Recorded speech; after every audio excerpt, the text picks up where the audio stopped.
আসসালামু আলাইকুম। এইচএসসি 2025 সালে তোমরা যারা আছো, তোমাদের জন্য একটা দুঃসংবাদ। সেই দুঃসংবাদটা কি? সেই দুঃসংবাদটি হচ্ছে, দেখো, এসএসসি পরীক্ষায় কিন্তু 3 ভাগের 1 ভাগ ফেল করছে। সুতরাং তোমাদের ক্ষেত্রেও কিন্তু শিক্ষা বোর্ড এর থেকে বিপরীত কিছু করবে না। কারণ কি, দেখো, এসএসসিতে কিন্তু খুব কম স্টুডেন্টদেরই ফেল করে, কারণ এখান থেকে ঝরে গেলে স্টুডেন্টরা আর পড়াশোনার দিকে মনোযোগ দিতে পারে না।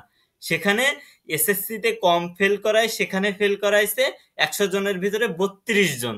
তাহলে তোমাদের ক্ষেত্রে এই সংখ্যাটা বেড়ে কত হতে পারে একবার চিন্তা করে দেখেছো? তোমাদের ক্ষেত্রে কত হতে পারে একবার চিন্তা করে দেখো তো। বিগত বছরে যদি খেয়াল করো, এসএসসি পরীক্ষায় পাশ করছে মাত্র 83, তোমার হচ্ছে 83% মাত্র ফেল করছে 17 জন 100 জনে। আর এবার সেই সংখ্যাটা বেড়ে দাঁড়িয়েছে, ফেলের সংখ্যাটা 32 জন 100 জনের ভিতরে, পাশ করছে 68%। তার মানে বিগত সরকারের আমলে যেটা হয়েছে, এখন আর সেটা হওয়ার সুযোগ নেই।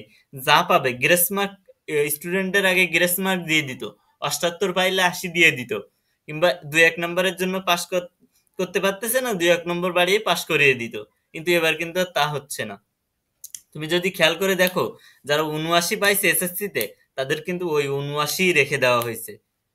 শিক্ষা বোর্ড কিন্তু জানিয়ে দিয়েছে যে যারা যে নাম্বার পেয়েছে আমরা ঠিক তাই দিয়েছি, 1 নাম্বার বাড়তি কিংবা কোনো কিছু দেয়নি। তার মানে কি, খুব কঠোর হয়েছে কিন্তু শিক্ষা বোর্ড।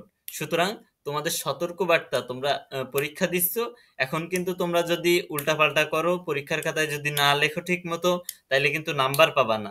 ওই যে আগে যে অটো পাসের সিস্টেমে গড়ে সব পাস করায় দিবে, 92-93% পাস করায় দিবে, এই যে আশা না, এই আশাটা এখন থেকে বাদ দাও। কারণ এবার কিন্তু খুব সমস্যা সৃষ্টি করতেছে। এসএসসি পরীক্ষায় কিন্তু ও খুব কম স্টুডেন্টই পাস করছে। খুব কম স্টুডেন্ট পাস করছে মানে 100 জনের ভিতরে 68 জন পাস করছে, আর 32% কিন্তু ফেল করছে। সুতরাং সতর্ক হও, এখনো তোমরা সতর্ক হও।